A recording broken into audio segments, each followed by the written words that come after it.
In the headlines, bandits sack village, kill 15 people in Taraba as troops neutralize 5 bandits in Kaduna State. DSS Police Joint Force arrest Eze Igbo, who threatened to invite IPOB to Lagos. Abdullahi Ganduje and Governor-elect differ over loan advisory. And on the foreign scene, U.S. Vice President Kamala Harris pledges $7 billion U.S. climate aid for Africa. Hello and welcome to Trust TV News Update. I am Ibrahim Yusuf.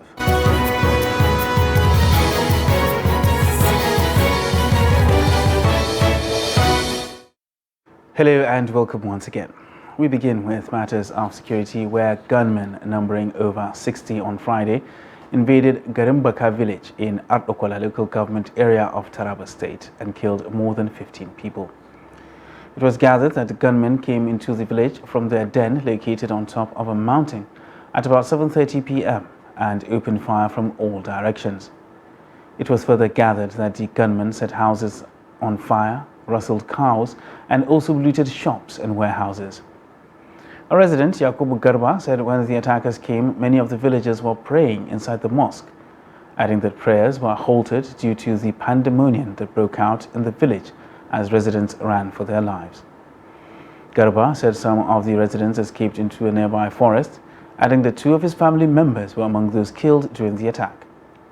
Spokesperson of the Taraba Police Command, Usman Abdullahi, confirmed the attack, but could not give the actual figure of those killed because, according to him, an official report of the incident was still being awaited from Sunkani Police Division. Meanwhile, the joint forces of the Nigerian troops have repelled an attack of the Islamic State of West Africa province terrorists on a police outpost in Jakana in Kaga local government area of Borno State. The counterinsurgency expert and security analyst in Lake Chad region, Zaga Zola Makama, had earlier raised an alarm after about 6 motorcycles conveying 2 fighters each dispatched from Jalori and headed to Kaga through Markuba. Intelligence sources told Makama that the attack on the police station began at about 2:30 a.m. when the terrorists mounted their GPMG and began shooting sporadically at the police. The sources said that the police stationed at the unit swiftly responded, resulting in a heavy gun battle with the troops deployed to protect the community, which lasted for about 30 minutes. He said that the troops of the 29th Task Force Brigade Fighting Patrol were dispatched to the scene and assisted the police in fierce repulsion and overwhelmed the terrorists, forcing them to flee. And troops of the 1 Division Nigerian Army operating in Chukun local government area of Kaduna State say they have killed 5 bandits and recovered 4 AK-47 rifles. Acting Deputy Director, Army Public Relations, 1 Division Nigeria Army, Lieutenant Colonel Musa Yahaya, disclosed this in a statement on Friday in Kaduna. Yahaya said in continuation of the onslaught against bandits and other criminal elements terrorizing the northwestern part of the country, the troops operating in Chukun local government area of Kaduna State conducted clearance operation on the Kanti Tantatu Road in Kabusu Forest and Kaso Hills General Area in Kaduna State. The commanding officer, 1 Division Nigerian Army and Force Commander, Joint Task Force Operation Wellpunch, Major General Taurid Lagbaja, expressed satisfaction with the conduct of the troops and commended their commitment and resilience during the operation. He also urged citizens to continue to support the troops and other security agencies with credible and actionable information that will assist in the fight against the criminal elements. 1 year after the sad event, victims of the Abuja-Kaduna train attack are still battling with health challenges, trauma, and are unable to cater for themselves, as many of them lost their sources of livelihood while in captivity. In this report, Trust TV's Bello Musa spoke with some of the victims who narrate their ordeal 1 year after the attack. According to them, life has not been the same since their return. I don't know, that was at the moment they shot my brother. He screamed. When he screamed, then everybody started coming out from where he died. He didn't die. They shot him on his feet. I was shot here, and then there was a bullet that passed through here, my hands, everything was blood. Jesse John was among the passengers kidnapped by terrorists on Abuja-Kaduna train on 28 March last year. They said they are still living with the trauma and other health challenges and left alone to take care of medical bills. 2 days of taking medication from the hospital they took us.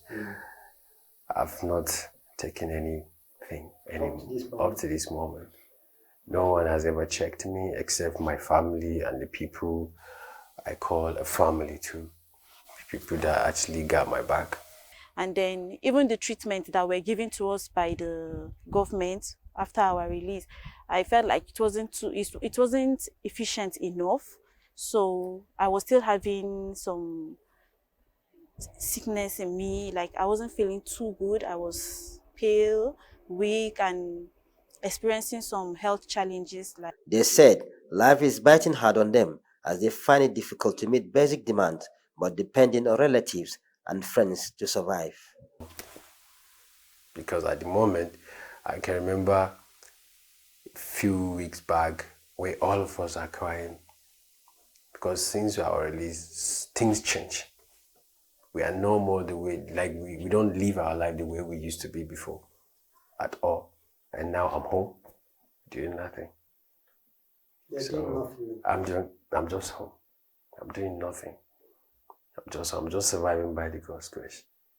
I never expected anything from the government. If it comes, fine. If it doesn't, still fine. I felt abandoned. Yeah, I feel that way. I actually feel that way. I felt like I don't have a right to my own country. I have a lot of people, but when I came back, I lost a lot of things. There is a project that I'm doing. Before I came back, the project was assigned to another one, to another NGO. So I lost. Peace Benjamin's education was disrupted after she was abducted, though she wants to further her education. Yes, I also have the financial challenges for everything because even my school, I still need I need finances to further my school because things are, like I said, my family have been going through some kind of financial challenges, and that was why I was here, and that was why I think I was involved in this. I was around to involve in this cruel accident. Yes, but I just hope that I find assistance. I don't know. Several months after these victims were released by the terrorists, they seem to have lost hope from authorities, but believing girls' intervention will come. Bella Musa, Trust TV News, Kaduna. And the driver of a taxi-hailing app, Bolt, Ayu Oromoshele Thomas, who was reported missing in February, has been found dead. The family had appealed to security agencies to hasten investigations to ascertain the whereabouts of their son. The 35-year-old resident of number 70 Imole Avenue at Jasa Command in Lagos was booked by an unidentified passenger. His vehicle, a grey-colored 2005-2006 model Toyota Corolla, was found abandoned the following day. A police patrol team had discovered the vehicle abandoned by the roadside at Ojota, Lagos. Another brother of the Bolt driver, Ayu Etiose Godwin, who spoke with Daily Trust, said the matter was first reported at Meiran Police Station before it was escalated to the headquarters of the State Police Command. However, it was gathered on Saturday that the driver's corpse was found and evacuated somewhere around Ketu by the Lagos State Task Force. And still on security matters, the Eze Igbo of Ajao Estate in Lagos, Frederick Nwajagu, has been nabbed in a midnight raid by the Nigeria Police and Department of State Services. Nwajagu was arrested by a combined team of the police and DSS in the early hours of Saturday. A police source revealed that when the team stormed his palace, he had fled, but was eventually traced to a hotel in Ejigbo and arrested at 1 a.m. He is currently in the custody of the DSS. The Eze on Friday vowed to invite members of the proscribed indigenous people of Biafra to Lagos to secure properties of Igbo people in the state. Nwajagu, in a 49-second video shared on Twitter on Friday, said the move became necessary in the wake of attacks on some Igbo people in the state. The Igbo leader said he stood by his words, insisting that his people must take a stand in Lagos. Meanwhile, Kano State Governor-elect Abba Kabir Yusuf has issued a public advisory to all subsisting and prospective lenders to the current Kano State government not to grant any loan without his consent. The advisory is contained in a statement by the Chief Press Secretary to the Governor-elect, Sanusi Dawakin Tofa. The advisory warns lenders, domestic or international, against granting any loan facility to the incumbent Kano State government without the express consent of the incoming administration. The statement said any such loan facility approved and issued to the Kano State government between the date of election and the date of swearing in without the explicit knowledge and consent of the incoming administration will not be honored by the new administration. Meanwhile, Governor Abdullahi Ganduje said the advisory is a practical indication that the new leadership has no sense of direction because that kind of advisory is baseless. He accused Yusuf of talking as if he is now the governor of Kano State, explaining that they are approaching a tribunal to challenge his temporary success. The governor adjudged his successor as starting off on the wrong foot by making such speeches. And ahead of the April 15th Adamawa supplementary election, the Independent National Electoral Commission has vowed to ensure a credible and seamless election that is devoid of rancor in the state. Salis Lawan reports that leaders of major political parties in the state are now crisscrossing the aforementioned 69 polling units, while the supplementary election is to be held with the hope of winning a substantive percentage of votes that can flip victory in their favor. His report. According to the Electoral Commission, the March 18 governorship election in Adamawa was cancelled due to overvoting. INEC noted that council votes in the election were more than the margin of victory between the incumbent Adamawa State Governor and People's Democratic Party candidate Amadou Fintri and the runner-up Binani of the APC. Few days after the election was declared inconclusive by INEC, the All Progressive Congress governorship candidate Aishatu Binani have alleged that results of 16 local governments were rigged in favor of the incumbent.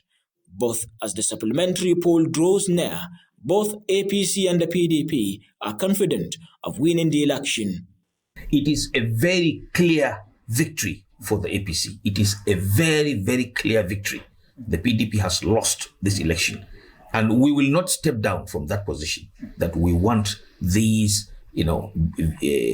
beavers revisited. We want a review of the beavers. Everybody should stay calm.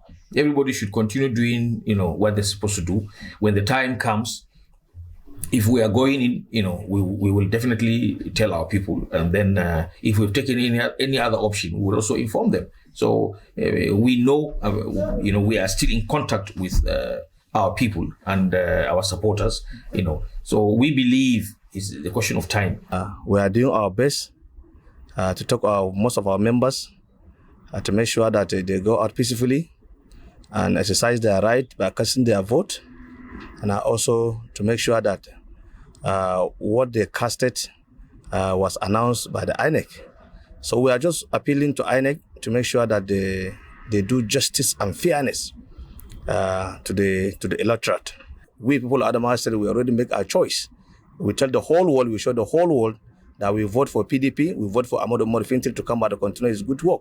So the issue of inconclusive is not new to Adamawa State. It's not new to PDP. We have been winning inconclusive, even in 2019. That's why I'm used to say that 2019 is repeating itself in 2023. On security for the supplementary election, the Adamawa Command of the Nigeria Police urged candidates and their supporters to see the exercise as an election and not war. Avoid inflammatory statements. We are always proactive and being also very proactive in all that we do. We have designed another security template.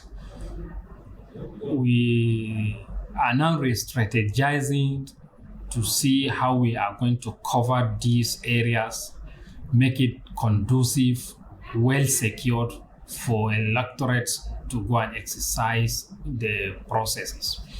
So be rest assured that we are planning, and we are planning very well. All we need is safety of lives and properties, and we are going to at least see that much is done in securing these environments. The Independent National Electoral Commission explained that 42,785 are the number of registered voters in the 69 polling units that the supplementary election will take place. Other than that, out of the number, 37,706 permanent voter cards were collected. Salis Lawan, Trust TV News, Yola. Meanwhile, the senator representing Benue South, Senator Abba Moro, has called on lawmakers to imbibe the culture of purposeful representation. In an exclusive interview in Abuja, the senator speaks on the agenda the 10th Assembly should pursue to make life better for Nigerians. He also speaks on the internal crisis rocking his party, the People's Democratic Party. The report. Senator Abba Moro defeated his closest rival, Daniel Oje, of the All Progressives Congress to retain his seat in the 10th Assembly representing Benue South. Moro said meaningful representation aided his return to the upper legislative chamber as two of his colleagues from Benue State could not return. According to him, politicians should always make the well-being of their constituency a priority in order to retain the confidence of their people.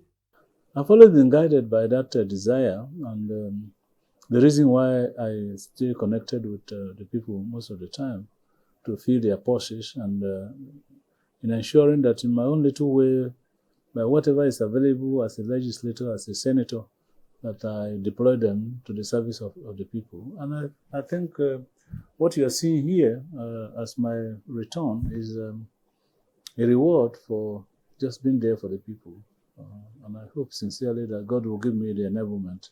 On the current crisis rocking his party, the People's Democratic Party, PDP, Senator Moro described the situation as unfortunate, noting that at a time when the party ought to work towards reclaiming people's confidence, the opposition is engaged in unnecessary internal crisis. Well, what is happening at the moment at the party secretariat is very unfortunate. And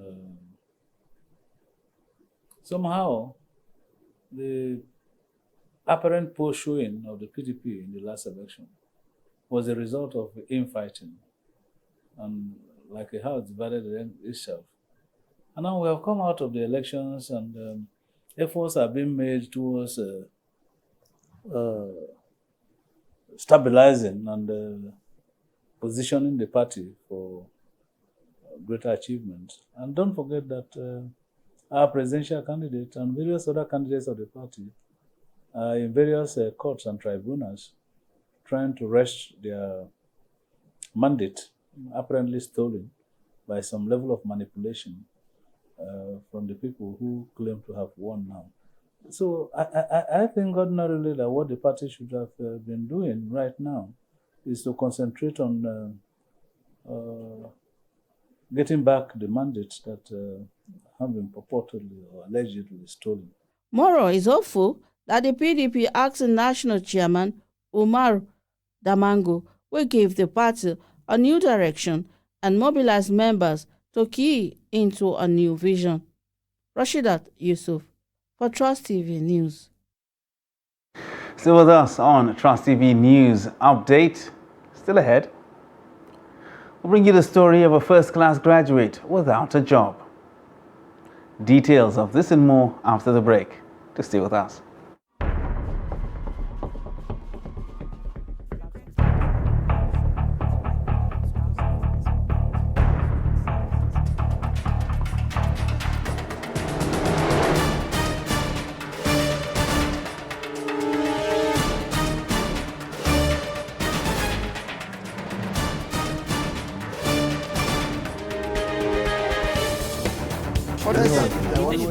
That's great. Good to see you.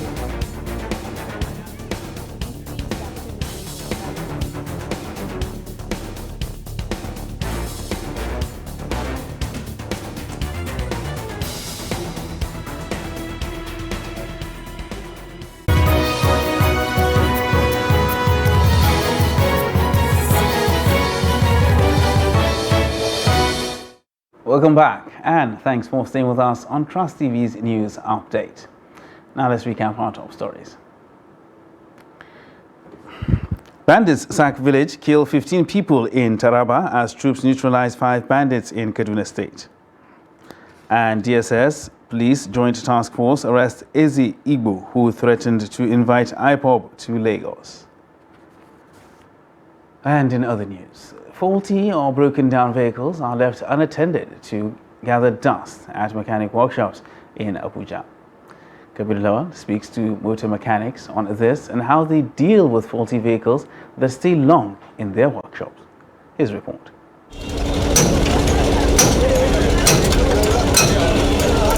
The number of broken down vehicles because of accident is sometimes an eyesore in the mechanic workshop.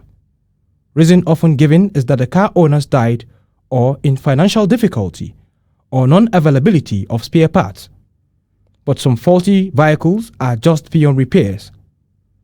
Vehicle mechanics said that most broken down cars are turned into where working tools are stored or some parts taken to fix another car. The scrap cars mostly caused by owners.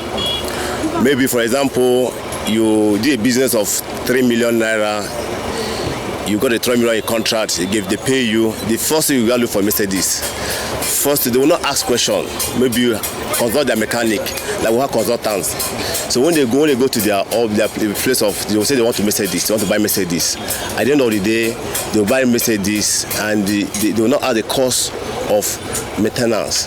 The cost of maintenance is higher than you buying the Mercedes itself. Then they don't take advice, and so when they see a cheaper car, they'll see the car is very cheap. They'll say, okay, maybe some of the car. The problem in the market is that when they say some car 3 million, they see someone the other car like 2 million naira or 1.8 million naira in the market. But in terms of maintenance, it's not in the market. So some of them they'll say they will put it for them either Dubai or from any country the car come from. So that's what always keep car in the workshop.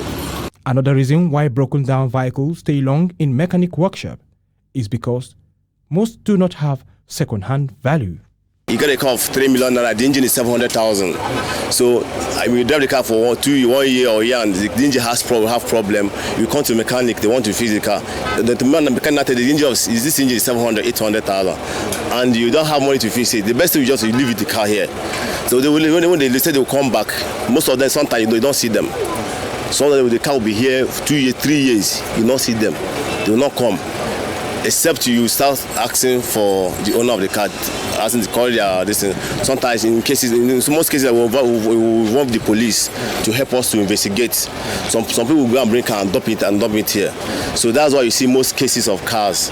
They will just bring the car and dump it because of the high cost of maintenance of the car. The problem is that some of them, they don't call mechanics to go and inspect for them. They'll just go to the market by themselves. One of their friends deceive them that the car is good, the car is good. At the end of the day, they'll see, yes, some of them 2 years, they'll buy the car. They'll be scrapped in the workshop or in their house. So what I just advise is that they wanted to buy a car, they should find someone that knows about car very well. Every year, over 1.5 million tons of steel is gotten from a destroyed or damaged vehicle. On average, 25% of the car body is derived from the recycled steel. Kabir Lawal, Trust TV News, Abuja. And many first-class graduates from Nigerian public universities have been said to find it difficult to secure jobs after graduation. Others are not usually allowed to pick up lecturing jobs in the schools they graduated from, as they'll need to secure a master's degree. The irony of graduating with flying colors, yet facing the difficulty of securing jobs, is the focus of this report by Usman Bello Badarabi. The non-retention of first-class graduates by many of Nigeria's public universities has continued to affect the lives of many of Nigeria's best brains, like Ibrahim Babangida, a first-class graduate who was hoping to work as a lecturer in the university he graduated as one of the best students, but now works as an internet cafe shopkeeper in that same university. Even though I graduated as the best student from the department, still there is no job for us. So now I currently work as an internet cafe shopkeeper, reporting to the owner of the business, but still I have faith in the future that my dream will be fulfilled, inshallah. In 2022, the House of Representatives had urged Nigeria's federal ministries, departments, and agencies to give automatic job offers to first-class graduates in order to contribute to nation building. Trust TV looked deeply into why first-class graduates from many of Nigerian public universities are not retained, and how will their retention solve many problems of public universities. The retention of first-class graduates or the best of the brains for every department there will solve the manpower challenges any university will have. To understand why many first-class graduates with good grades are not retained by the universities they graduated from, a former Vice-Chancellor of National Open University of Nigeria, Professor Abdullah Ubadam, explains that the federal government's employment embargo is one of the reasons. Not offering jobs to first-class graduates is not necessarily a policy of the university that they don't want them. It could be because of employment policy. The government has restricted its employment policies now. Regardless of whether you have first class or third class, there is a restriction on employment. How will the retention of first-class graduates contribute to the development of Nigeria's university education? And what is the implication of their no retention? Let's find out from the National University Commission, NUC, the agency that works to improve on the quality of Nigeria's university education. First-class graduates are supposed to be retained because a university as it is an elitist system, whereby they will be able to help the system grow better because they were trained solidly in the enterprise of knowledge. As Ibrahim continued to struggle for survival as an internet cafe shopkeeper in the same university he graduated as one of the best students, his passion to share knowledge with students has continued to be his lifetime ambition as he dedicates time to tutor young students in order to help them excel in their academic endeavors. Usman Bello Balarabe, Trust TV News, Abuja. Now for a look at the foreign scene, where the U.S. Vice President Kamala Harris on Saturday toured the Panuka farm in Chimbombo district of Zambia. The farm outside the capital uses techniques and technology to boost its vegetable crops. According to a White House communique, the U.S. private sector made over $7 billion in new commitments after the VP's call for the sector to promote and enhance climate resilience, mitigation and adaptation across Africa. Kamala Harris will return to Washington on Sunday after a week-long trip to 3 African countries. And that wraps up Trust TV News Update for this hour. Don't forget, for more news, you can subscribe and follow us across all our social media platforms. I am Ibrahim Yusuf. Thanks for watching.